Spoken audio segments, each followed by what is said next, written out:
UFC, have you tried that? Are you into The UFC, the MMA? Yeah, I love yes. that. I'm a big UFC fan, and I get around that a lot. As a spectator here in the States, that's probably what I digest the most. I love mixed martial arts, and have enormous respect for the athletes in that world of sport for sure. So who's your fighter? Who you follow? Who you're like, okay, I will definitely get the fight for this person.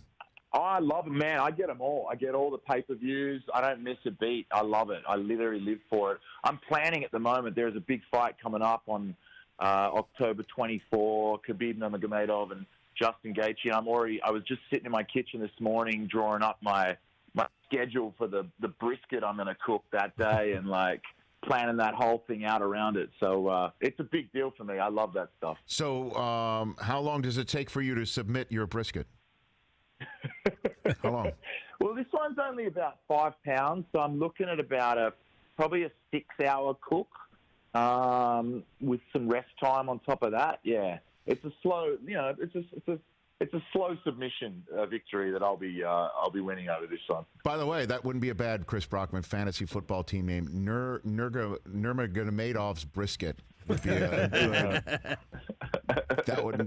wouldn't be bad. He's a real bear, that guy, Nurmagomedov. Oh, yeah. That guy is amazing.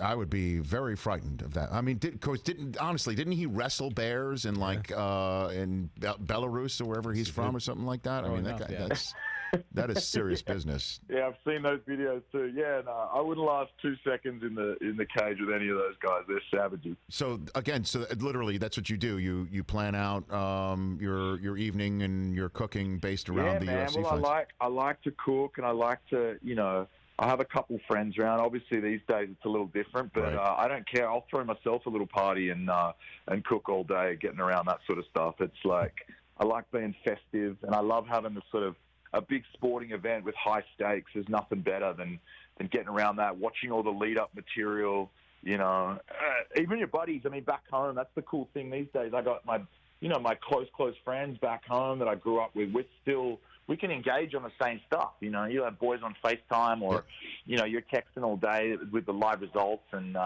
you're analyzing everything, thinking you know better than what's going on the screen. It's a lot of fun. Hey, you watched all the way to the end. Thanks for that. Watch more right here.